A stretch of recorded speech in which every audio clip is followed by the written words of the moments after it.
Pernah tak anda bayangkan betapa sukarnya hidup seorang anak kampung yang setiap hari melihat keluarganya bergelut dengan kemiskinan? Si Tanggang, seorang pemuda dari kampung nelayan, lahir dalam serba kekurangan rumah buruk, makanan pun kadang-kadang tak cukup. Tapi dalam dadanya membara cita-cita tinggi. Dia adalah contoh pendatang dengan harapan atau dalam istilah sosiologi, migran ekonomi, orang yang meninggalkan kampung demi masa depan lebih cerah. Bayangkan, setiap petang dia duduk di pantai memandang kapal-kapal besar melintas. Suatu hari aku akan jadi seperti mereka, bisik hatinya. Dan di sinilah mulanya perjalanan penuh liku kerana impian yang besar kadang-kadang datang dengan harga yang mahal. Sekarang anda mungkin tertanya-tanya, kenapa si Tanggang sanggup tinggalkan keluarganya? Jawapannya mudah. Survival instinct atau naluri untuk terus hidup, satu istilah psikologi yang merujuk pada dorongan semula jadi manusia mencari kehidupan lebih baik. Namun di sebalik impian, ada kerinduan dan pengorbanan seorang ibu. Saya teringat cerita nenek bagaimana seorang ibu sanggup berlapar asalkan anak kenyang.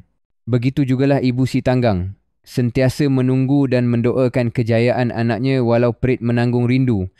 Di sinilah bermulanya konflik utama. Impian dan kasih sayang dua dunia yang kadang-kadang sukar disatukan. Mampukah si Tanggang menyeimbangkan cita-citanya dengan tanggungjawab kepada keluarganya? Tunggu dulu, jawapan kisahnya masih panjang. Mari saya bawa anda ke babak seterusnya. Si Tanggang tiba di bandar pelabuhan. Dunia di sini bagaikan syurga berbanding kampung. Dengan kecekapan berunding atau kita panggil kemahiran interpersonal, si Tanggang diterima bekerja di kapal dagang. Berbulan-bulan di laut. Akhirnya dia dinobatkan sebagai saudagar muda yang berjaya. Inilah transformasi sosial atau social mobility dalam istilah sains, sosial pergerakan individu daripada satu lapisan masyarakat ke lapisan yang lain.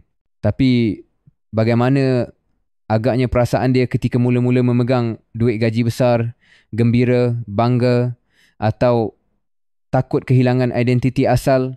Saya yakin ramai di antara kita pun pernah alami dilema begini bila berjaya dalam hidup. Sekarang, bayangkan si Tanggang berjalan megah di pasar raya asing dengan pakaian mewah dan perhiasan mahal.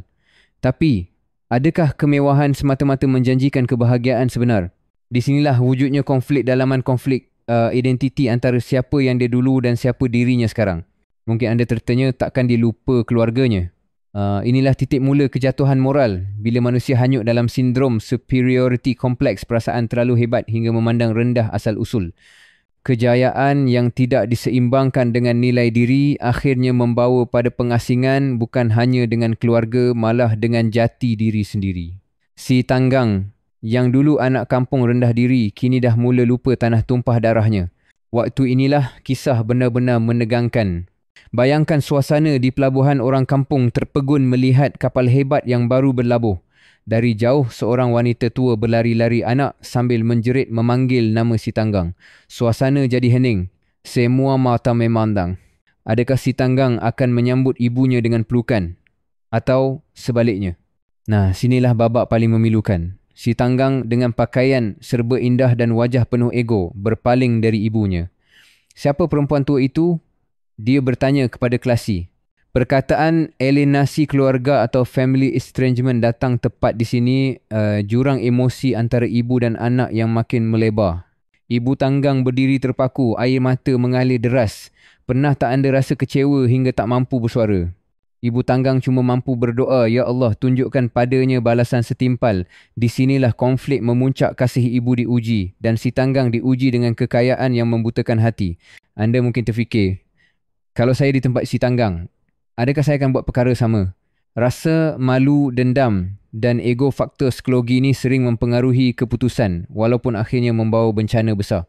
Inilah titik perubahan atau turning point dalam naratif.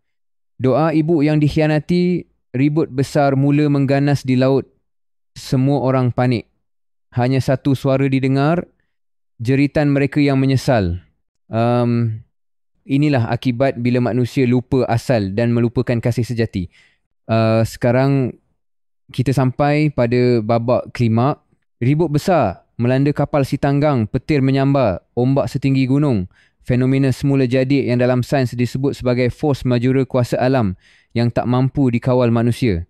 Semua anak kapal panik. Si Tanggang sendiri rebah, hatinya digigit rasa bersalah yang amat sangat. Di sinilah muncul elemen karma, istilah yang membawa maksud setiap perbuatan pasti ada balasan. Si Tanggang mula sedar, kekayaan dan status sosial atau socio-economic status tidak dapat menyelamatkannya daripada murka ibu dan alam.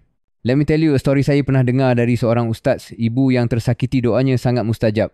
Sama seperti ibu Tanggang, doanya menjadi bencana yang menimpa anak sendiri. Anda pernah tak dengar cerita begini dalam keluarga anda? Si Tanggang akhirnya terdampar di pantai, keseorangan, tanpa kapal, tanpa harta.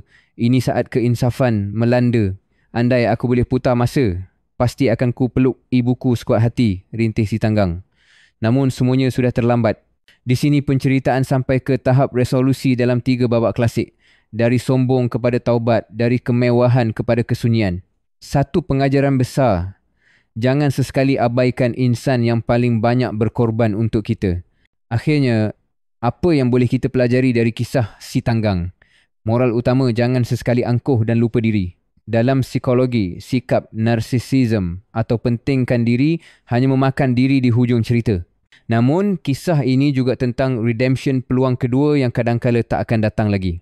Pernah tak anda terfikir bila kali terakhir anda bertanya khabar ibu atau ayah? Jangan tunggu kejadian luar biasa untuk menghargai mereka. Kisah Tanggang mengingatkan kita, status sosial dan wang tidak bernilai jika kasih sayang terabai.